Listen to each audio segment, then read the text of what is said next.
السلام علیکم۔ کیا حال ہے بچوں؟ آپ سب کا خیریت سے ہیں آپ لوگ؟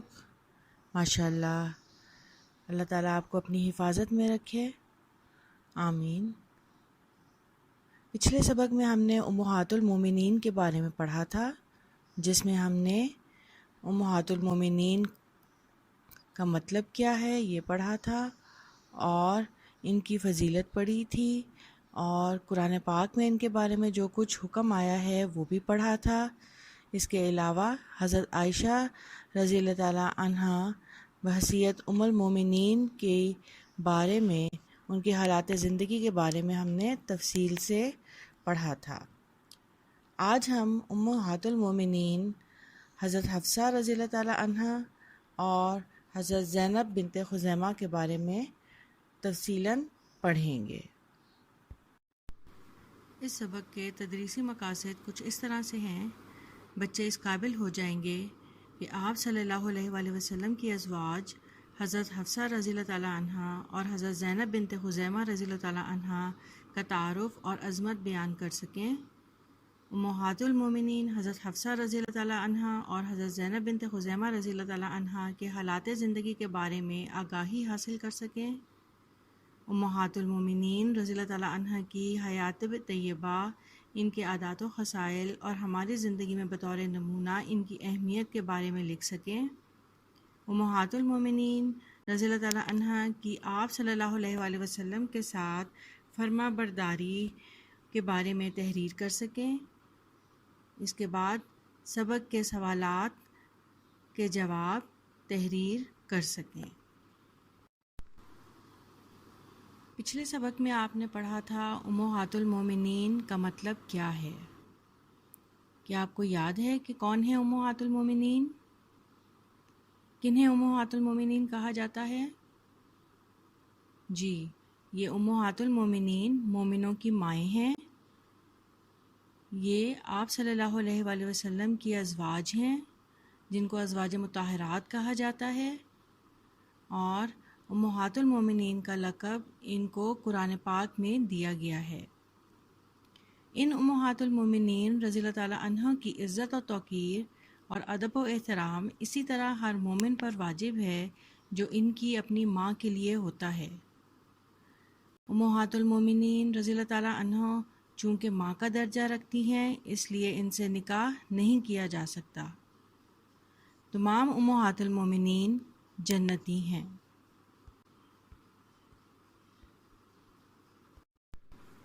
حضرت حفصہ رضی اللہ تعالیٰ عنہ حضرت عمر رضی اللہ تعالیٰ عنہ کی صاحبزادی تھیں۔ آپ کی والدہ کا نام زینب بنت مظعون رضی اللہ تعالیٰ عنہ تھا۔ حضرت حفصہ رضی اللہ تعالیٰ عنہ کے بھائی کا نام حضرت عبداللہ بن عمر رضی اللہ تعالیٰ عنہ تھا۔ حضرت حفصہ رضی اللہ تعالیٰ عنہ آپ صلی اللہ علیہ وآلہ وسلم کی نبوت کے وقت پیدا ہوئیں۔ ایک روایت کے مطابق حضرت حفصہ رضی اللہ تعالیٰ عنہ بعثت نبوی سے 5 سال قبل مکہ معظمہ میں پیدا ہوئیں۔ اس وقت قریش مکہ خانہ کعبہ کی تعمیر میں مصروف تھے۔ حضرت حفصہ رضی اللہ تعالیٰ عنہ بھی ماں باپ کے ساتھ ہی مسلمان ہوئیں۔ بعد میں بنو سہم کے خنیس رضی اللہ تعالیٰ عنہ بن حذافہ سے نکاح ہوا، اور آپ ایک عرصہ تک خوشگوار ازدواجی زندگی گزارتی رہیں۔ جب اللہ تعالیٰ کے حکم سے رسول اللہ صلی اللہ علیہ وآلہ وسلم اور آپ کے اصحاب رضی اللہ تعالیٰ عنہم نے مدینہ طیبہ ہجرت فرمائی، تو حضرت حفصہ رضی اللہ تعالیٰ عنہ اور آپ کے شوہر خنیس رضی اللہ تعالیٰ عنہ بھی مدینہ ہجرت فرما چکے تھے۔ 2 ہجری میں غزوہ بدر پیش آیا۔ حضرت خنیس رضی اللہ تعالیٰ عنہ نے بھی اس میں شرکت کی اور بہادری کے جوہر دکھائے، لیکن میدان جنگ میں کچھ ایسے کاری زخم آئے کہ جاں بر نہ ہو سکے، چنانچہ واپس آ کر انہی زخموں کی وجہ سے جام شہادت نوش فرمایا۔ حضرت حفصہ رضی اللہ تعالیٰ عنہ کے بیوہ ہونے کے بعد حضرت ابو عمر رضی اللہ تعالیٰ عنہ کو ان کے نکاح کی فکر لاحق ہوئی۔ اتفاق سے اسی زمانے میں حضرت رقیہ رضی اللہ تعالیٰ عنہ بنت رسول صلی اللہ علیہ وآلہ وسلم کا انتقال ہو گیا تھا، جو کہ حضرت عثمان رضی اللہ تعالیٰ عنہ کے عقد میں تھیں۔ حضرت عمر رضی اللہ تعالیٰ عنہ نے ان سے کہا کہ اگر تم چاہو تو میں اپنی بیٹی حفصہ رضی اللہ تعالیٰ عنہ کو تم سے بیعت دوں۔ انہوں نے کہا کہ میں اس معاملے پر غور کروں گا۔ چند روز بعد ان سے پھر ملاقات ہوئی تو معلوم ہوا کہ وہ اس رشتے پر راضی نہیں ہیں۔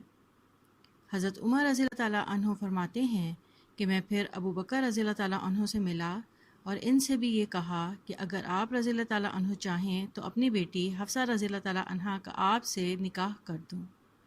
حضرت ابو بکر صدیق رضی اللہ تعالیٰ عنہ بات سن کر خاموش ہو گئے اور کوئی جواب نہ دیا۔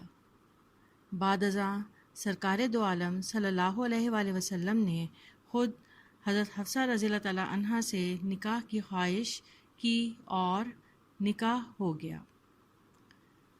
ایک روز حضرت ابوبکر رضی اللہ تعالیٰ عنہ حضرت عمر رضی اللہ تعالیٰ عنہ سے ملے اور ان کی غلط فہمی دور کی کہ میں خاموش اس لیے تھا کیونکہ رسول اللہ صلی اللہ علیہ وآلہ وسلم نے مجھ سے حفصہ رضی اللہ تعالیٰ عنہ کا ذکر کیا تھا اور میں حضور صلی اللہ علیہ وآلہ وسلم کے راز کو فاش نہیں کرنا چاہتا تھا۔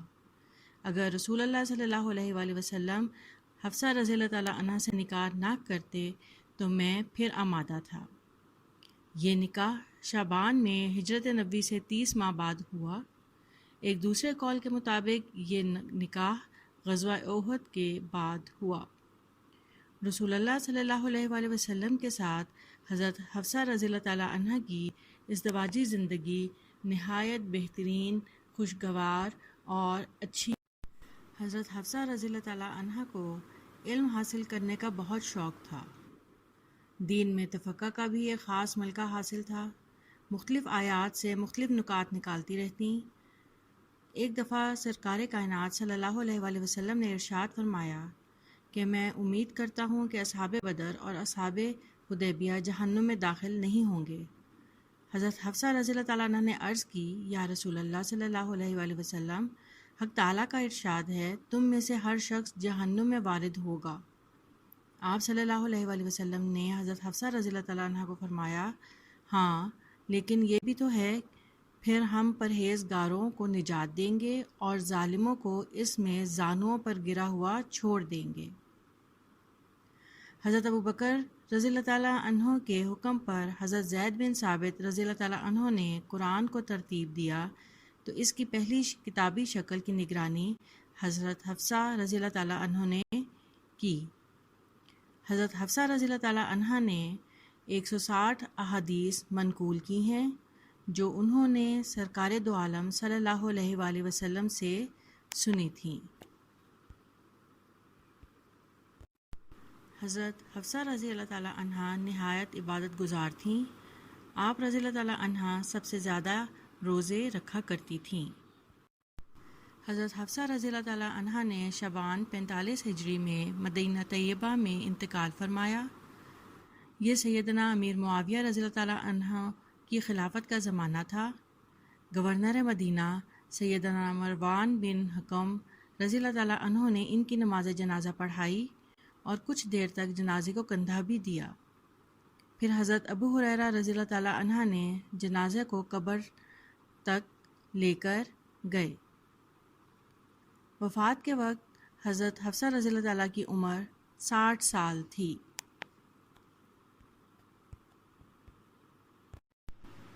حضرت زینب بنت خزیمہ رضی اللہ تعالیٰ عنہ کے والد کا نام خزیمہ بن حارث تھا، والدہ کا نام ہند بن عوف تھا۔ ام المومنین حضرت زینب بنت خزیمہ رضی اللہ تعالیٰ عنہ حارث ہلالی کی اولاد میں سے تھیں۔ بنو ہلال قبیلہ بنو عامر کی ایک شاخ تھی جو حضرت اسماعیل علیہ السلام کی اولاد میں سے تھے۔ بعض حالات کی وجہ سے یہ قبیلہ یمن میں جا کر بس گیا تھا۔ حضرت زینب بنت خزیمہ رضی اللہ تعالیٰ عنہ کا قبیلہ بنو ہلال یمن سے حجاز میں آ کر آباد ہو گیا تھا۔ زینب بنت خزیمہ کا سلسلہ نسب نبی کریم صلی اللہ علیہ وآلہ وسلم کے نسب نامہ میں ماد بن عدنان سے 21ویں پشت میں جا کر مل جاتا ہے۔ حضرت زینب رضی اللہ تعالیٰ عنہ اپنی ماں کی طرف سے حضرت میمونہ بنت حارث کی بہن تھیں۔ حضرت زینب بنت خزیمہ رضی اللہ تعالیٰ عنہا کی والدہ ہند بن عوف کے بارے میں کہا جاتا ہے کہ پورے عرب میں حسب و نسب کے لحاظ سے ان سے زیادہ شریف عورت کوئی دوسری نہیں تھی۔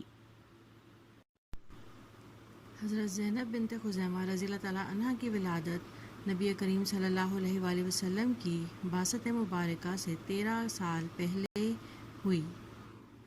والد خزیمہ بن حارث کو اطلاع دی گئی کہ اس کے ہاں لڑکی ہوئی ہے جو بڑی خوبصورت ہے اور اس کے چہرے سے خوش بختی اور بلند اقبالی ٹپک رہی ہے۔ عورت کی بات سن کر خزیمہ نے بے تابی اور مسرت کے ملے جلے تاثرات کے ساتھ اپنی خوبصورت بیٹی کو دیکھا تو اسے عجیب سی کشش محسوس ہوئی۔ بے اختیار اس نے اپنی بیٹی کو پیار کیا اور کہا، یہ میری زینب ہے۔ اس طرح آپ رضی اللہ تعالیٰ عنہ کا نام زینب قرار پایا۔ اس وقت کسے خبر تھی کہ یہ بلند اقبال لڑکی ایک دن خاتم النبیین صلی اللہ علیہ وآلہ وسلم کی زوجہ بن کر امت مسلمہ کی مقدس ماں بن جائے گی اور ام المومنین کا درجہ پائے گی۔ جب نبی اکرم صلی اللہ علیہ وآلہ وسلم نے نبوت کا اعلان فرمایا تو اس وقت حضرت زینب بنت خزیمہ رضی اللہ تعالیٰ عنہا کی عمر 13 یا 14 سال تھی۔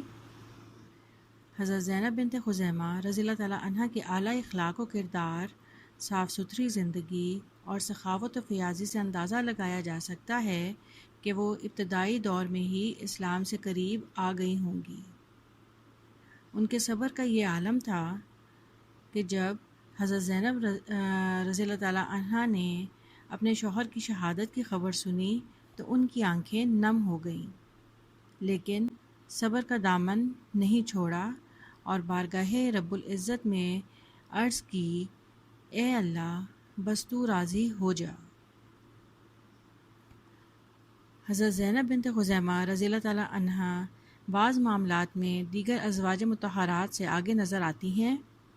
بڑی رحم دل، منکسر المزاج اور سخی تھیں۔ ہمہ وقت دوسروں کی مدد کے لیے تیار رہتی اور ہمیشہ اپنی ذات پر دوسروں کو ترجیح دیا کرتی تھیں۔ اگرچہ ان کا بچپن بڑے ناز و نام میں گزرا، لیکن اس دور کی دوسری بچیوں کی بنسبت حضرت زینب بڑی منفرد تھیں۔ بچپن ہی سے انہیں غریبوں، مسکینوں اور فاقہ مستوں کو کھانا کھلانے کا بڑا شوق و ذوق تھا۔ جب تک وہ کسی کو کھانا نہ کھلا لیتی انہیں سکون محسوس نہ ملتا۔ ان کے باپ خزیمہ کا شمار اس زمانے کے بڑے رئیسوں میں ہوتا تھا۔ ان کے پاس کسی چیز کی کمی نہ تھی۔ باوجود اس دولت و ثروت کے حضرت زینب بنت خزیمہ رضی اللہ تعالیٰ عنہا کے اندر بچپن ہی سے عاجزی و انکساری اور فیاضی کی صفات پائی جاتی تھیں۔ اسی وجہ سے زمانہ جاہلیت ہی سے لوگ ان کی اس صفت کی وجہ سے ان کو ام المساکین کے نام سے یاد کرنے لگے تھے۔ اس طرح ان کا لقب ام المساکین ہو گیا۔ حضرت زینب بنت خزیمہ رضی اللہ تعالیٰ عنہا آپ صلی اللہ علیہ وآلہ وسلم سے نکاح سے پہلے عبداللہ بن جہش رضی اللہ تعالیٰ عنہ کے نکاح میں تھیں۔ غزوہ احد میں عبداللہ بن جہش رضی اللہ تعالیٰ عنہ شہید ہو گئے۔ نبی اکرم صلی اللہ علیہ وآلہ وسلم کو حضرت زینب رضی اللہ تعالیٰ عنہ کے صبر و استقامت اور ثابت قدمی کا علم ہوا اور آپ صلی اللہ علیہ وآلہ وسلم نے دیکھا کہ کوئی ان کی نگہداشت کرنے والا نہیں ہے تو آپ صلی اللہ علیہ وآلہ وسلم نے انہیں نکاح کا پیغام بھیجا۔ اس طرح امت کے غم گسار نبی مکرم صلی اللہ علیہ وآلہ وسلم نے ایک اور بیوہ عورت کو سہارا دیا اور انہیں ام المساکین کے ساتھ ساتھ ام المومنین کا تاج عزت و رفعت پہنایا۔ یہ نکاح اوائل رمضان 3 ہجری میں ہوا اور 400 درہم مہر مقرر ہوئے۔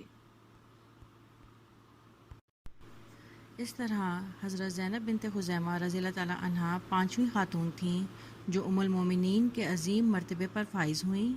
اس سے پہلے حضرت خدیجہ رضی اللہ تعالیٰ عنہ، حضرت سودا بنت زمعہ رضی اللہ تعالیٰ عنہ، حضرت عائشہ رضی اللہ تعالیٰ عنہ اور حضرت حفصہ رضی اللہ تعالیٰ عنہ آپ صلی اللہ علیہ وآلہ وسلم کے عقد نکاح میں آ چکی تھیں۔ حضرت زینب بنت خزیمہ رضی اللہ تعالیٰ عنہ کو حضرت عائشہ رضی اللہ تعالیٰ عنہ اور حضرت حفصہ رضی اللہ تعالیٰ عنہ کی سہیلی ہونے کا شرف بھی حاصل تھا۔ ان دونوں کو یہ بھی پتہ تھا کہ حضور صلی اللہ علیہ وآلہ وسلم نے ان کے اور ان کے شوہر کے تقویٰ کی بنا پر ان کی دلجوئی کرنے کے لیے یہ شادی کی ہے، لہٰذا انہوں نے بھی خوش آمدید کہا اور ان کی برابر دلجوئی کی۔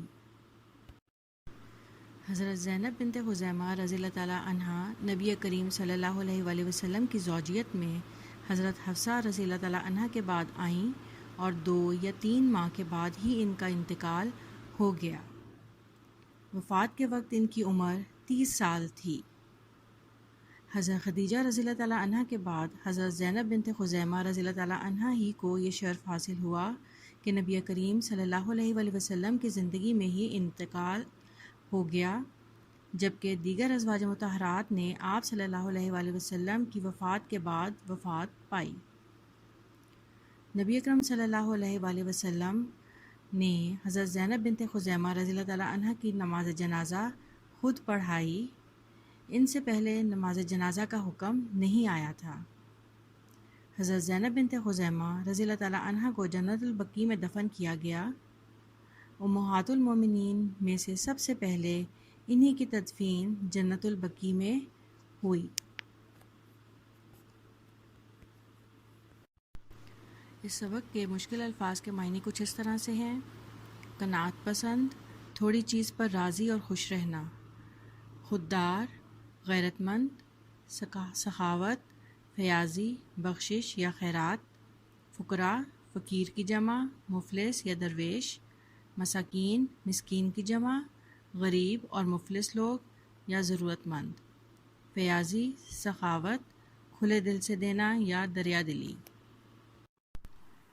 اس سبق میں ہم نے امہات المومنین حضرت حفصہ رضی اللہ تعالیٰ عنہ اور حضرت زینب بنت خزیمہ رضی اللہ تعالیٰ عنہ کی حالات زندگی کے بارے میں پڑھا۔